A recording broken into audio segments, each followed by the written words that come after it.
Good morning, Platinum Top 50 friends, colleagues. I am so excited to bring you our first of many live events this morning. It has been really refreshing to realize that we can stay connected in a time when we feel so disconnected. And this is one of many ways that we are realizing that we can still serve our community, that we can still show up and make meaningful connections, that we can still show up and deliver quality education, quality programming. So really excited and honestly just grateful for all of you for joining us. I think at last count this morning, we're up to 82 participants. So that is just super rewarding to know that our work and our ideas are being well received, and really that there is a need and a want out there for things like this. So thank you all. As always, Platinum Top 50, the events we do, whether it's live or in person, are underwritten and made possible through our partnerships. And this is no exception. So this morning, I am really excited and appreciative and privileged that Highland Homes in San Antonio is helping to underwrite to make this event possible for you today. So I am going to, as I usually do, I'm going to turn it over to Megan Fushak and let her tell you about some of the new things Highland has available. Hey guys, good morning, and thank you again for joining us. We are really excited to be hosting your virtual power breakfast, if you will, this morning with PT50 Live.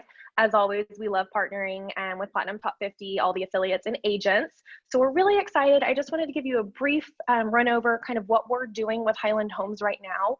We are currently in 15 locations, but we have 23 opportunities available for you guys. And what I mean by those opportunities is in one specific community, we've got multiple models, multiple product lineup, multiple price points, and home site sizes.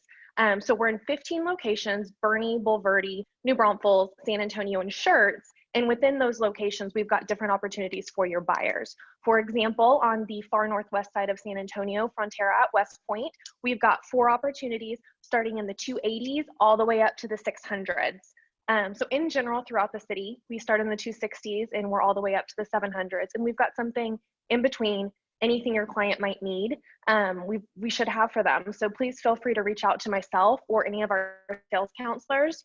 This event, when it was a real life event, we were gonna have you guys out to our brand new model home in Madera at Cibolo Canyons, which is right down the street from the JW Marriott. And we actually have golf course home sites. So Amber and I went out yesterday and we shot a few snippets of that video. So I'm gonna show it to you now.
So again, that is our brand new home design, our 215 model in Madera at Cibolo Canyons. We offer that in about 5 communities throughout the city.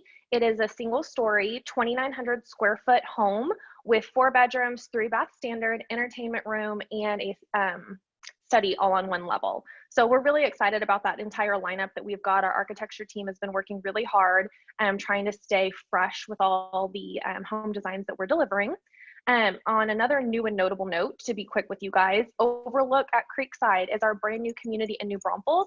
It is just north of Freiheit Country Store off of FM 1101, Canyon High School, Comal ISD, and we're going to start there in the 260s, and then we've got Regent Park in Bernie off of I-10 just north of Fair Oaks Ranch, Bernie ISD, and we're starting in the 360s there. On all of our inventory citywide, we are currently offering a $5,000 agent bonus to you guys, along with $7,000 in closing costs. So thanks for joining today. We're really excited to hear from Summit Trek, and we hope you guys are all staying safe, and we look forward to seeing you soon.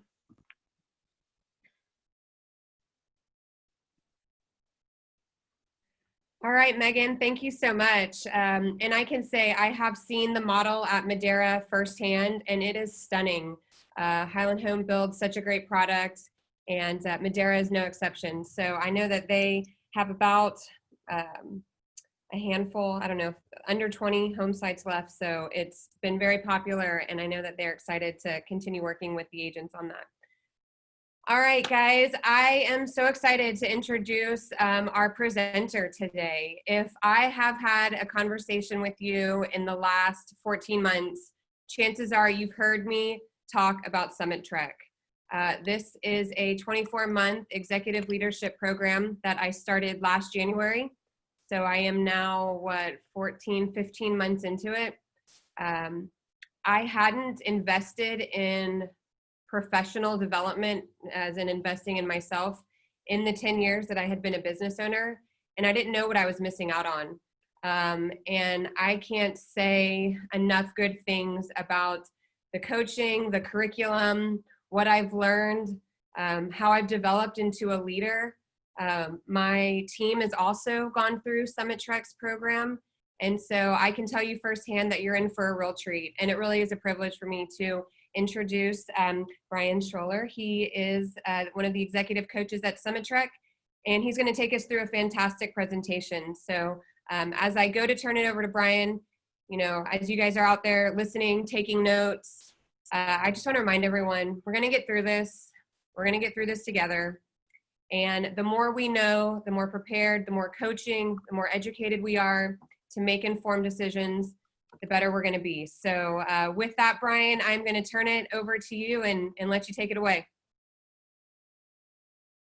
Thanks very much, Amber. It's people like Amber that make us look like we know what we're doing. So we love our partnership with her. We love the journey that she's been on, and it's been amazing to watch not only Amber as a leader, but Platinum 50 grow and expand the way it has. So I couldn't be more proud to get to be on this call today. And I'm going to jump into a presentation about where we're at right now and maybe the things you can be doing. This is not a time to be fearful. It's not a time to be anxious. And it's definitely not a time to not be reacting to what's going on. So we'll spend a little time talking about that. Just briefly about myself, Amber talked about our coaching practice.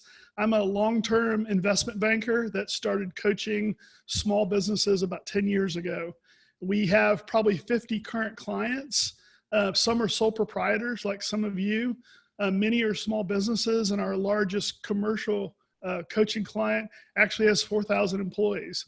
And what we'll tell you is the challenges and issues, they slide in a scale. They're a little bit different, obviously, with a large organization, but everyone crosses the same bridges, has the same obstacles, has the same challenges, and the solutions, despite the size, are very, very similar.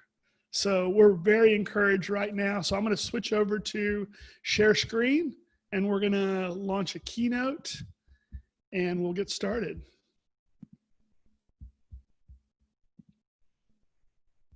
And we won't do that. We'll go back to the start of a presentation. Okay, protecting your business, a COVID-proof plan for realtors. So we live in really strange times. And some of the advice we're giving people is you've got to keep on plugging and not let the crazies get you down. And we're actually going to look at a presentation by an economist named Paul Krugman. Krugman is an economist who has won the Nobel Prize, very respected. He produced a masterclass, and we're going to watch the trailer to his masterclass and use that as a backdrop to the conversation we're going to have. We live in strange times. The housing bubble burst, rise of China, and the rise of inequality. Health is a very big deal. Taxes are front rank issue. Blue-collar jobs were lost. Two groups have been left behind, but it's a complicated story.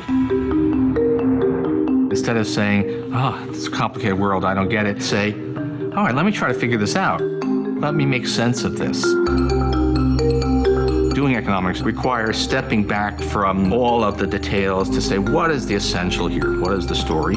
It's about people. It's not about money, and it ends up being about what people do. Really good economics has a kind of beauty to it, and it comes down to just two principles. $100 bills don't lie in the street very long. The other is every sale is also a purchase. Things add up. What you're going to learn here in this class is how to think like an economist. Healthcare in America is an economic issue. Left to its own devices, private health insurance actually just doesn't work. The crisis of 2008 wasn't as bad as the Great Depression. And if you ask why, well, because we learned something. It's never been more important to educate yourself. There isn't an establishment that knows what it's doing and is going to get us through all of this. It's going to have to come from you. There's no guarantee that good ideas prevail. But if you don't try to have those good ideas and get them out there, then of course they won't prevail.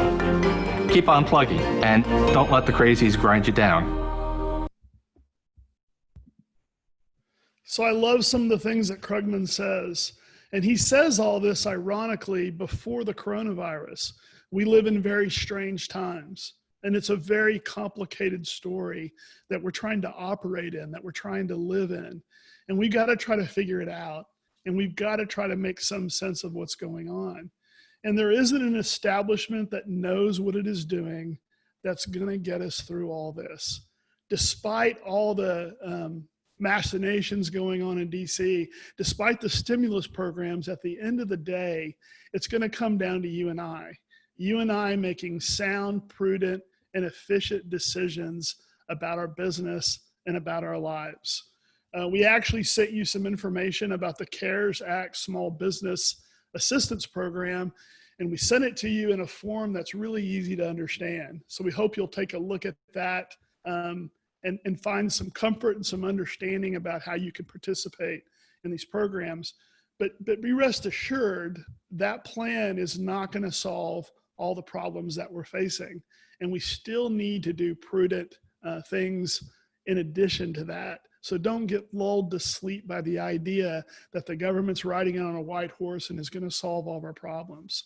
So eventually we're going to get to some steps you can take. Krugman says, finally, you have to keep on plugging and don't let the crazies get you down. Don't succumb to fatalistic thinking, driven by fear or uncertainty. You need to respond positively, aggressively, and selflessly. And we'll get to more about that as well. When we think about this in terms of the seasons we're in a season of respond. And that season answers the question, what do I need to do right now to protect my business? And then after that, we'll move into recover phase. How do I rebound from this? And finally, a prosper stage that'll answer the question, how do I thrive in the future? And ironically, we're going to spend most of our time on this call talking about response. But what I do right now has a lot to do with how I recover in the aftermath of this, and then ultimately how I prosper on the other side. And be rest assured, no one is going to stay the same. Everyone is going to emerge stronger or weaker. And you get to decide right now which of those two you're going to be. So we're going to talk about the things we would encourage you to do through 5 strategic anchors. So these are going to help protect you and COVID-proof your business. These are things that we always think are important in establishing and stabilizing your business, but they are particularly essential in this market right now. Those 5 strategic anchors are culture first, control the narrative, the context of the larger story, focus on others, and make good decisions fast. And ironically, almost everyone is living in number 5. They're trying to make decisions, but we think the way you win, the way you survive, the way you actually thrive in this kind of environment is by focusing on all 5 of those. So let's talk about culture first. What does it mean to put culture first? Culture is essentially who you are and what do you most believe at the deepest level. It's the truest thing about how you operate, who you are, and the way you interact with others. So do you have core values and a purpose that define why you do what you do and how you do it? Amber does. And next time you see her, grab her and ask her what it's meant to her business to be clear about her core values and about her purpose. It's the foundation that everything you do should be built upon. Every decision, especially when the times are forcing you to make hard ones, should be filtered by those cultural defining elements. Everything is built on that foundation. People will selfishly lose their morality in times like this out of fear. Or worse, they'll reveal their true morality. We need cooler heads to prevail, and we need to stand on greater truth and understanding. So what does it look like to live out culture first as a company? I was talking to a commercial real estate investor manager yesterday on a coaching call up in Dallas. I was asking him about how it was going in this season, how he was adapting to the things that are going on. He said their core value of mutual profitable relationships was powerfully being applied and serving them well in this season. He described their core values as precision tools woven into the biology of their business. And so he said, as he's approaching all their clients to talk about what they're going to do with their leases, how they're going to handle, how they're going to get through this challenging season, he said the fact that he offered mutual profitability as their goal and destination in every relationship actually made the season of managing through the coronavirus incredibly easy and manageable. So control the narrative, our second anchor. By controlling the narrative, we mean that it is your responsibility to set the narrative for yourself, your clients, your family, and any of those people that you lead. There is so much noise, so much chaos, so much uncertainty flying around out there. You have to write the script of what you know to be true and make sure it is communicated with hope to everyone on your team. So what does it look like to control the narrative? We met for several hours as a team, our coaching practice, in a park a couple of Fridays ago. We created a communication strategy. We moved every meeting to Zoom and began to communicate that the world had changed, but that we would be conducting business almost as usual. This is not a season to be feared, but embraced and leaned into. And by us being really clear and moving quickly, it put us in a posture and a position to help lead everyone else we talk to in the same way. So the opportunity to differentiate yourself is possible at this time, to lead with generosity, to try to live into that new normal as quickly as possible ahead of everyone else. We reached out to existing clients for additional support. We called on all of our ex-clients to ask them what kind of help they needed during this season. We established calls with friends of clients. Who do our clients know that need help and need someone to step in for them right now? And we're doing stuff like this call now that we've never done before. So if you think about the third anchor, context of the larger story, this is a little bit different terminology. But despite the fact that everything is driving us to focus on these next few weeks, maybe next few months, as if they're indicative of the decades to come. We cannot lose the context of the larger story, of the larger narrative that this short season is set in. We must respond to the current times with sobriety, but confidence that this is merely a season that we're going to get through. When you start to narrow your focus, when you lose the larger narrative of our country, of your business life, of your life, you can become very focused, very negative, and very discouraged. So if you say something like, I have no idea what's going to happen in the future, what kind of decisions do you think that produces? Versus if you say, it's going to take a few months to get through this cycle, but I'm going to use this time to prepare because a significant amount of pent-up demand will be ready to emerge back into the market on the other side. Those are two very clear, different opinions that produce dramatically different results in how you operate and the positivity of the confidence that you have as you operate. So what does it look like to operate in the context of the larger story? For our clients of every size, we're helping them put the situation in context. Especially here in Texas, we've survived numerous economic cycles and all kinds of market disruptions. The market always corrects and moves back to its long-term growth trajectory. I was an economist for 23 years. The pattern of the market is the pattern of the market. And when we dip significantly, we bounce back significantly. When we move too quickly, we decelerate back to that mean. So all of us can look back on the life we lived and realize that it's the challenges we have overcome that have really shaped us as people. It's the same for companies. And if you look at almost every major philosophy or religion, and certainly the Christian worldview, it talks of a redemptive perspective, of things being better on the other side of adversity.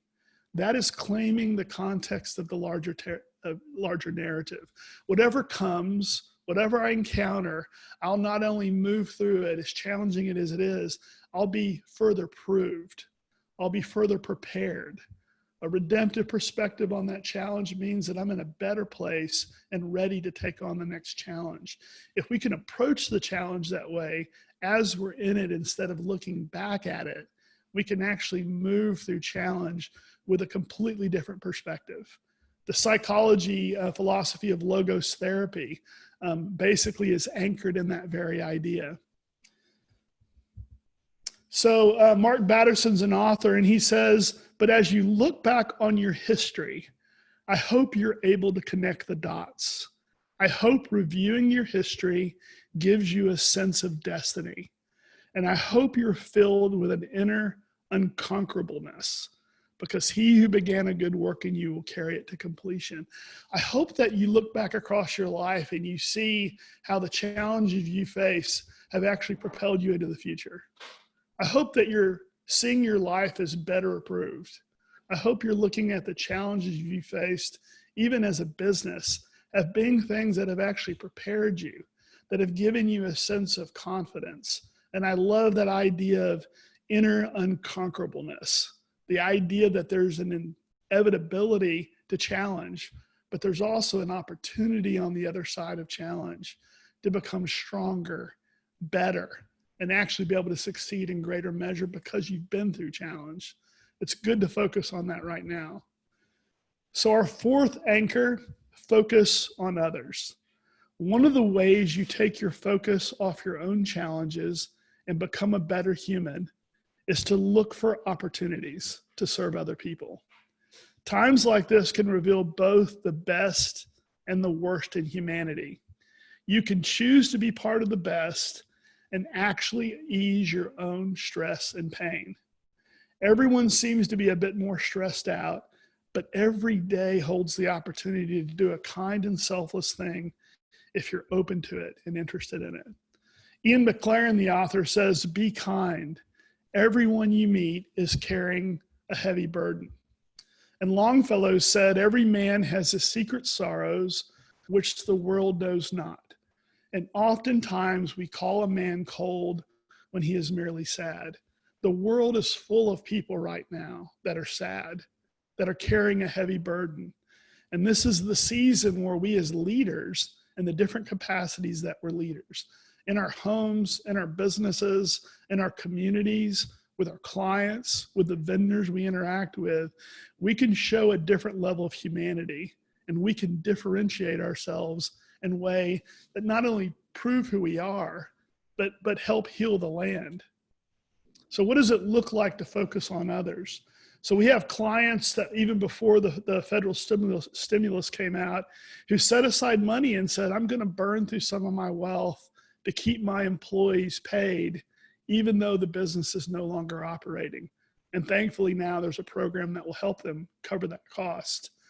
Another, after the restaurant burned down, decided to keep every employee paid for the 9 months it took to rebuild by paying them their full hourly wage for every hour they volunteered at a local charity each week.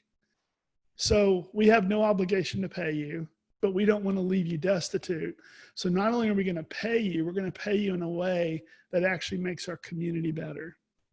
Another restaurant here, realizing that no one would be using their bathrooms during the shutdown, actually gave a free roll of toilet paper with every takeout meal. There's all kinds of opportunities in small and big ways to look beyond the fact that people are fearful, to look beyond the fact that people are stressed out, to look beyond the behavior and the reaction and find a way just to make a difference. And I'm sure if we open this up and ask you to comment, you could tell me 100 other stories, just like the ones I talked about. And this is something we're definitely not talking about when it talks about trying to care for other people. These are unusual times, and I understand your concerns. I'm Bob Mills, and I've got a way to help. Our factories have finally agreed to massive price reductions, not on one or two items, but throughout our entire 9 stores. So if you're home, our website is open 24/7, and we can help you at bobmillsfurniture.com. After 48 years in the furniture business, the well-being of my family as well as customers just like you has always been a top priority. I care about you so much during this difficult time that I'm going to sell you a lot of stuff you maybe don't need at a discounted price. I mean, Bob Mills may be a champion of a human being. He may be a really good person. But doing something under the guise of helping other people in a season like this, when it actually advantages your business specifically, is a really bad look. Opportunism is really frowned upon.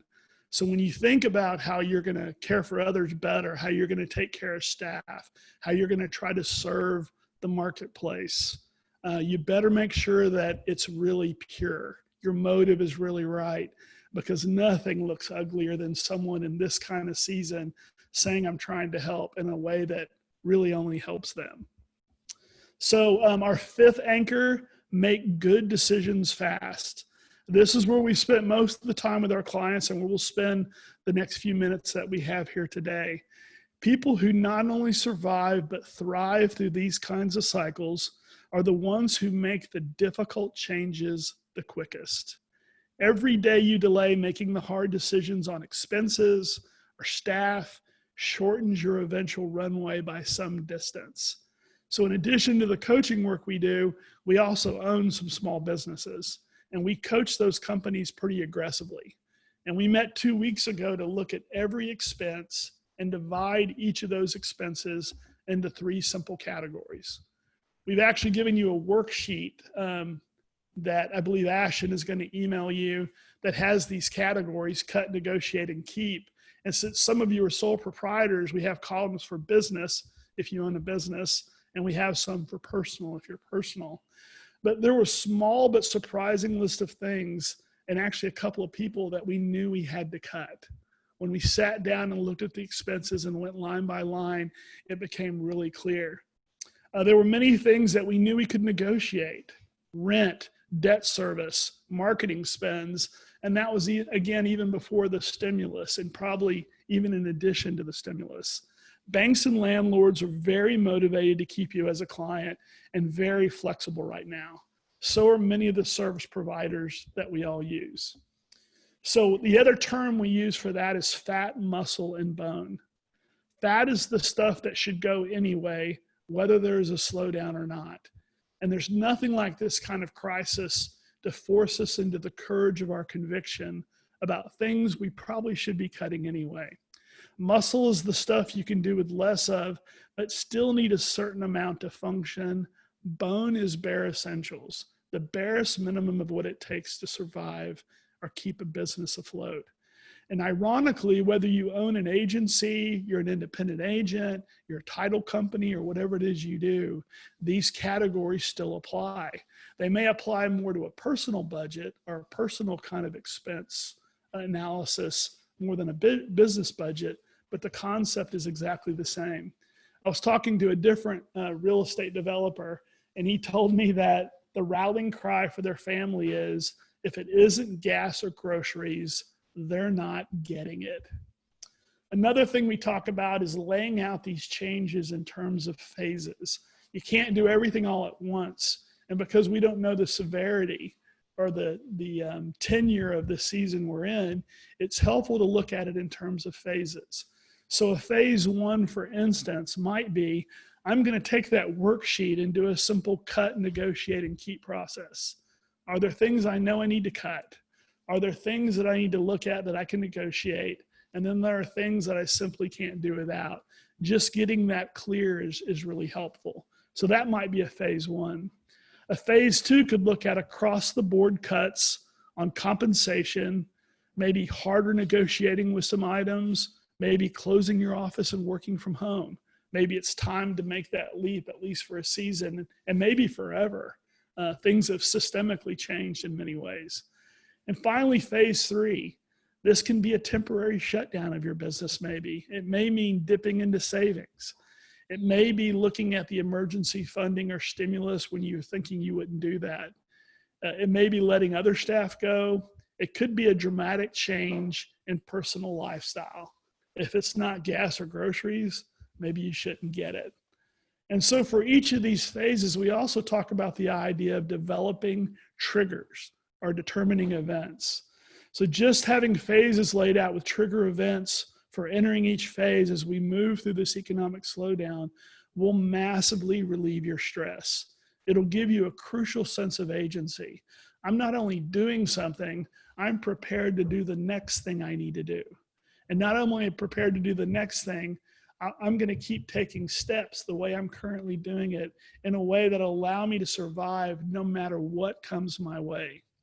That sense of agency, that sense of ownership, that sense of I know exactly what I'm doing and I know how I'm going to get through this season is really powerful and really important. So let me quickly review the 5 strategic anchors again. Culture first, control the narrative, the context of the larger story, focus on others, and make good decisions fast. And I'll leave you with one anecdote. We had a client that was facing the difficult challenge of reducing their cost. And as they went through their list of things I needed to cut, there were 2 team members they clearly knew they needed to do something about for a really long time. They weren't long-term fits. They were underperformers. So as they were having this long meeting to come to this very, very hard decision about cutting someone, one of the managers in that meeting got a call from one of the people they were planning on cutting. So this person they were planning on cutting had a conversation with their spouse at home and had called him to say, listen, I know y'all are kind of desperate in this situation right now. I know y'all really need me. So I'm either just going to stay on paid time off and not come back to work for you, or I need a 25% raise. And it was interesting to see how making the right decision for the right reason was wildly confirmed within minutes of making that decision. And you'll find that as you make the difficult and challenging decisions, but make them for the right reasons in this season, that you'll receive confirmation upon confirmation that you've done the right thing, no matter how hard that is. So I'm going to turn it back over to Amber, and she's going to lead us through a process where we're going to get some questions asked and hopefully get some questions answered. Thanks for your time. Thanks, Brian. That was awesome. And to all of you out there, we've got 72 of you with us. This is amazing. At the bottom, you'll see a Q&A button, and you're welcome to give us some questions if you have them. While some of you look to do that, I want to kind of wrap a bow around some of what Brian said, right? So Brian talks about culture first, and he mentioned having core values. So I'll tell you what ours are. Our Platinum Top 50, our core values are that we are bold, we create meaningful connections, we drive impact, we have fun, and we pursue excellence. And when I say we're bold, that for me has always meant that we're not afraid to try new things. Here we are today trying something new. In fact, my team is the one who mentioned this as being a bold move that we were going to do.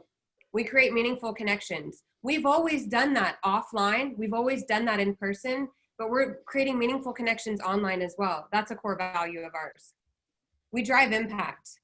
Everything from raising $50,000 last summer with many of you through our Comedy for a Cause event, but also driving impact through quality education and programming.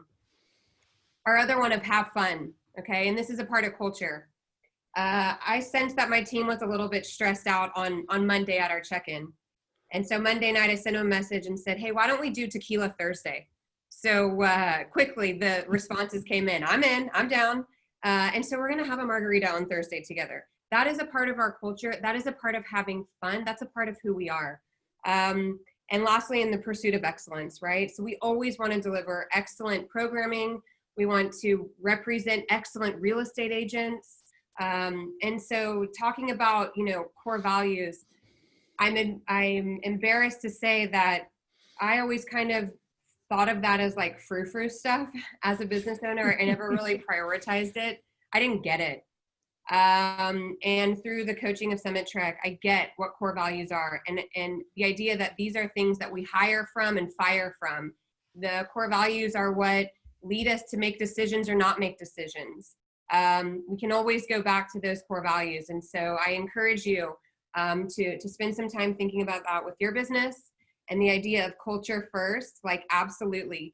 You guys might have seen Mark Cuban put out an article that basically said like what companies do right now is going to define who they are for the next 20 years, right? How they treat their employees, how they treat their customers are going to be defined by what they're doing now. And I think that's true for all of us, whether you're an independent business owner, small business owner, or you do work for a corporation, right? Maintaining that culture is going to be so important. So I just encourage you to continue to think through some of that.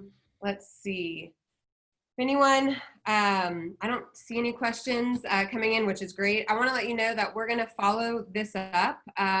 So all of you are going to get an email from Highland Homes. Thank you so much for putting this on for all of us out there, Highland. Thank you so much. We're going to send you guys an email that has links to their inventory, their locations, promotions, virtual tours. These virtual tours, guys, are great content right now in a virtual world, right? And so like the video that Megan shared with you, you can share that on social, tag Highland Homes.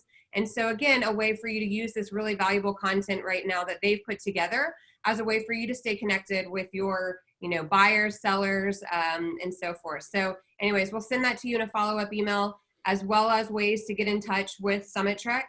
Again, I can't say enough good words about the value it's brought to my business. And so I want to thank them.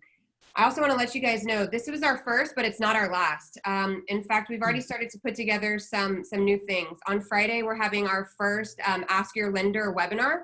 So we have one going this Friday and next Friday morning. And so we've been asking agents through social, through email, what topics are you interested in? What do you want to talk about? And so I encourage you to keep that coming our way so we can continue to put out there programming and content that is relevant and that you want to hear.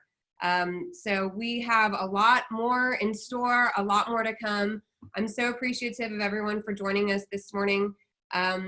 And I guess I'll end it by thanking you and by just wishing you the best, right? So again, we're all in this together. We will come out stronger. I totally believe, and we'll get through this. So thank you guys so much and just keep on doing the good work.